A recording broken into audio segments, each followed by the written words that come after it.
Eh bien, salut, salut. Donc là, aujourd'hui, on se retrouve pour le dernier épisode de la campagne de Outer World. Donc là, du coup, en fait, je fais un petit résumé de la mission. Et donc après, à partir de la deuxième vidéo, donc là, ça sera la fin.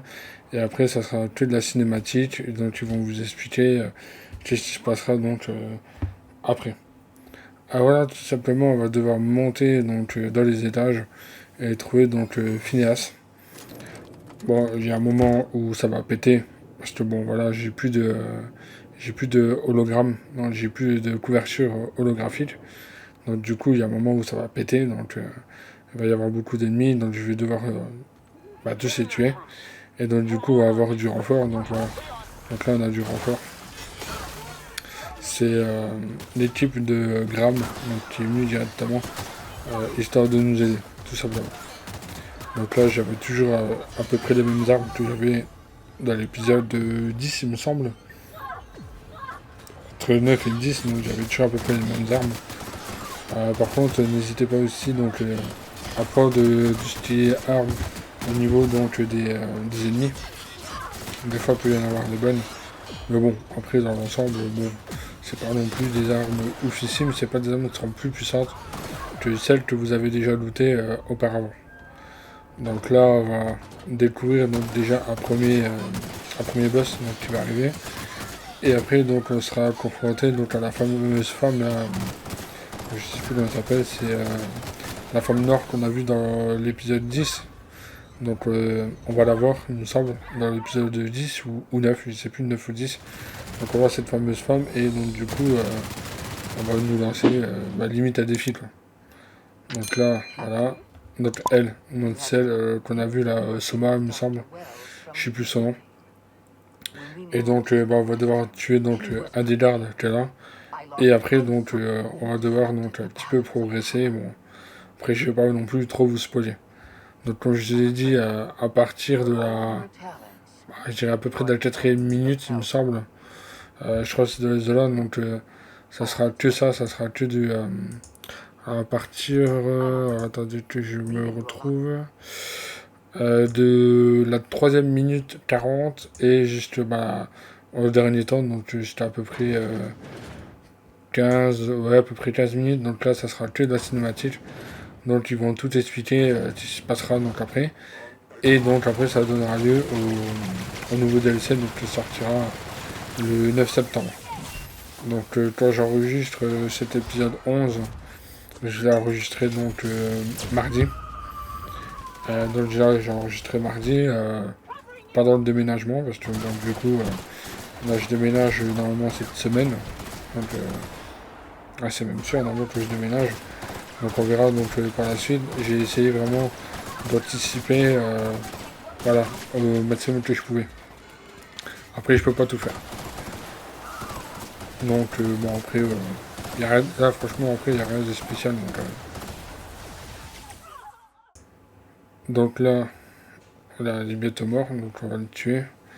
Et une fois donc qu'on va le tuer, là, je vous laisserai donc découvrir le reste. Donc tout le reste, parce qu'après, bon, ça sera que de la cinématique, comme je vous ai dit.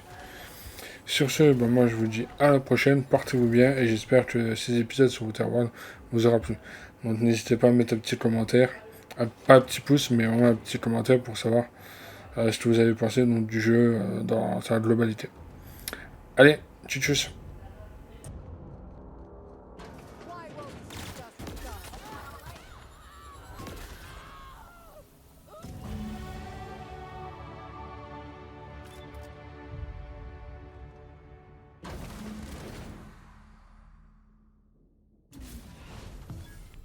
You don't know how glad I am to see you.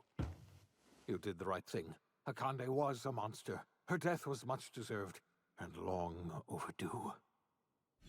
And you lunatic, you broke into the board's own fortress just to rescue one doddering old man.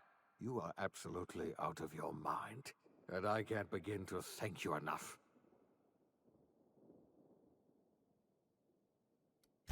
Ah, all? You've broken the board's stranglehold on this colony, and you saved my life. But there's still... You and I are going to have to work harder than ever to save Halcyon.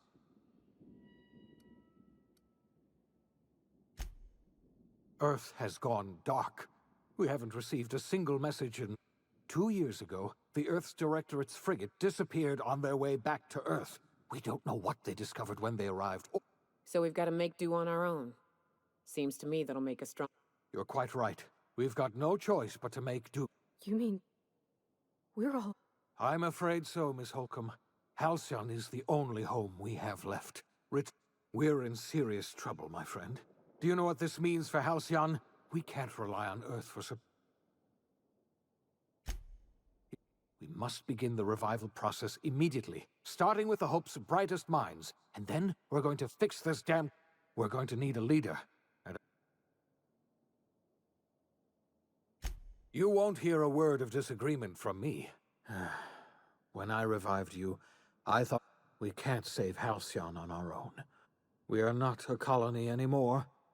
Our last connection to Earth has...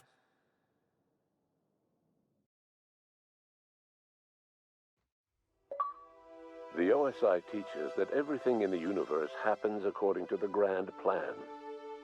But the stranger that arrived in Halcyon was an unplanned variable.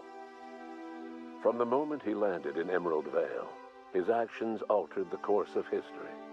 The events on Tartarus brought about the end of the board's authority. But the board's mistakes would haunt the colony for decades to come. The damage they left behind would require the work of a generation to repair. Dr. Phineas Wells began reviving a handful of the Hope's colonists. Engineers, scientists, technicians, and intellectuals. They were among the brightest minds the Earth had ever sent out into the stars.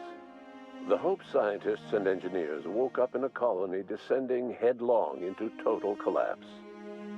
With no way to return to Earth, they had no choice but to band together and devote themselves to the cause of saving Halcyon. The people of Halcyon were nothing if not hardy. In the absence of the board's authority, many of the colony's settlements banded together with a single purpose in mind: survival. Life was especially hard in the years to come.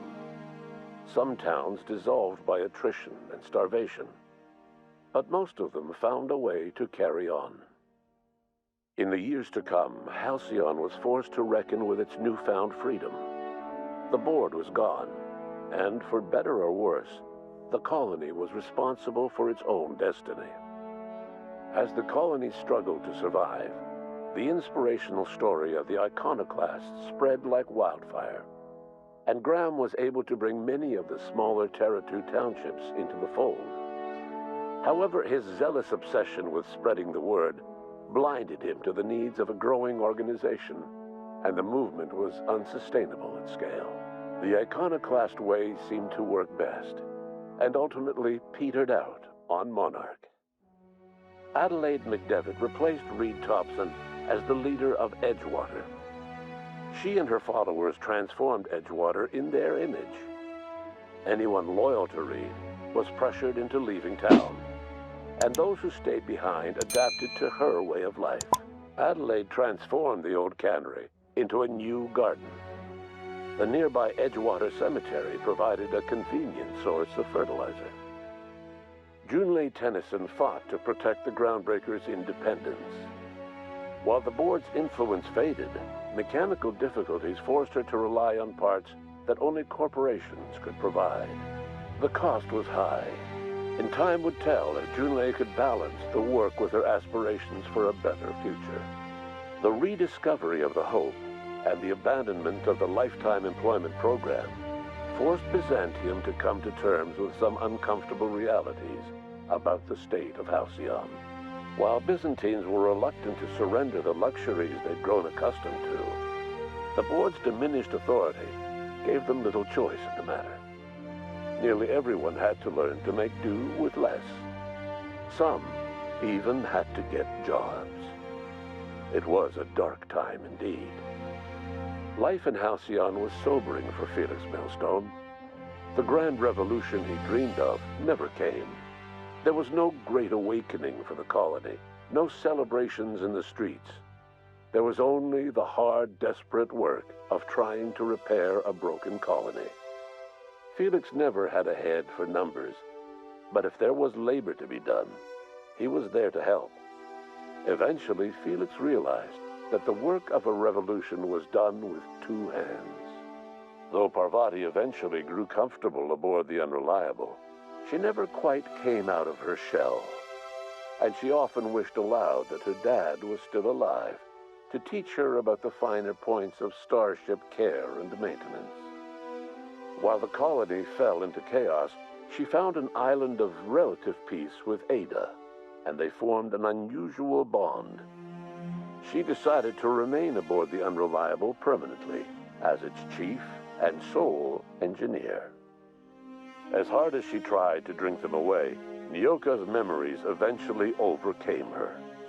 Traveling with the crew served as a constant reminder of the family she'd lost, and so she eventually returned to Monarch to get back to what she found most comfortable: the deep end of a bottle and the far end of a trail. Few have seen her since, but travelers often swear they hear her and her machine gun in the night, screaming swears and spitting bullets. Before his untimely death, Captain Alex Hawthorne had plans to restore and modify, for combat purposes, a sanitation and maintenance automechanical that he'd found in a state of disrepair in Emerald Vale's scrapyard. That unit remains broken down and forgotten in the Unreliable supply closet to this day. Minister Clark was released from house arrest, and his contact with you gave him a sense of renewed purpose and vigor. Once it became clear that no help would be coming from Earth, he threw his considerable efforts and talents into helping Halcyon manage the crisis before it. As for Dr. Phineas Wells, he spent his remaining years in his orbital lab. Though he was always haunted by the failures of his past, he was determined to make things right by building toward the future. Dr. Wells was able to revive many more scientists and engineers than he first expected, thanks to the additional batch of chemicals you stole from the ministry. Wells never forgot about the human lives that were lost in acquiring these chemicals. The revival project was hard and painful work, but in the end, despite limited resources, over half the Hope's colonists were successfully revived. Even after Wells passed away, the Hope scientists and engineers worked night and day to pull Halcyon from the brink of collapse. Their efforts continue to this day, which may be reason enough for optimism. Dr. Wells laid the groundwork for the project to save the colony, but he would never live to see the fruits of his labor. He passed away a few years later. His work was carried on by the scientists and engineers he revived. Life will never be the same in Halcyon. It is widely agreed that the colony has a chance of stabilizing within a generation, owing to the hard work and determination of the surviving colonists. Recovery is a distant goal, and the path is long and uncertain. But the people of Halcyon carry on, determined as ever. And what about you, the unplanned variable in the history of Halcyon? You brought an end to the chaos on Tartarus, and proved yourself the most capable leader left in the colony. You administered the colony in your own image. With the old power of the board destroyed, a new government of Halcyon rose with you at its center. With your steady hand, you guided Halcyon through the turbulent years that were to follow, and helped ensure the survival of the colony until the end of your days. No one knows what's happened to Earth, and no one knows what the future has in store for Halcyon. All we know for certain is this: the name of the Unreliable and that of its intrepid captain will remain the subject of countless stories for years to come.